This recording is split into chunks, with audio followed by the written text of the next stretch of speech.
yung nagkakape ako, tapos napanood ko ang drama ni Pia Cayetano. Grabe! Pang best award talaga siya. Pang best actress, di ba? Grabe mag-arte si Pia Cayetano.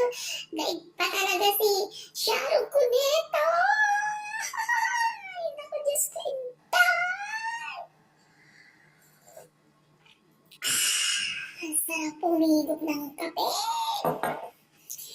Ang mga best actress kahit kailan. Hindi mo malalaman kung ano ang tunay na kulay nila. My God, Pia Cayetano. Nakakahiya ka.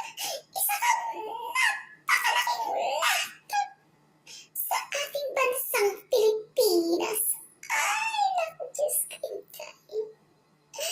Ang mga Cayetano talaga mga artista. Hintayin nyo lang, makikita niyo siya.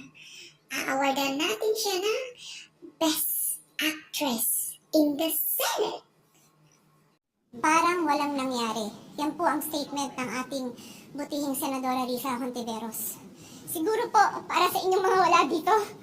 Pero para sa amin na nandito, napakaraming nangyari. Takot na takot po ako na kailangan ko na magpaalam sa mga anak ko. At yung staff ko, 2 pintuan ang pagitan ko sa putukan. Yung staff ko na si Claire, na 20 years na sa akin, nandun siya sa labas. She has a 12-year-old son. Kinuwento niya sa akin late na tumatakbo siya, hindi niya alam kung saan siya pupunta. Kaya para sabihin niyo na walang nangyari. Napakasakit para sa amin lahat na nandito. And as I said, 2 pintuan ang nagpo-protect sa akin sa putukan. Pero yung media, yung Senate staff, yung hindi naman makauwi din silang security, silang elevator, women and boys natin, nandoon po sila. So dear police, napakarami nang nangyari. And one more thing, wala ho akong sinisisi. Pero nung pagkatapos ng lahat, pagtingin ko ng group natin, yung dating majority group, walang di isa sa inyong nangamusta sa amin. Some of you I've known for 20 years, 10 years, and I didn't even hear any of you say, kamusta na kayo dyan? Napakasakit na sa akin. Sobrang sakit.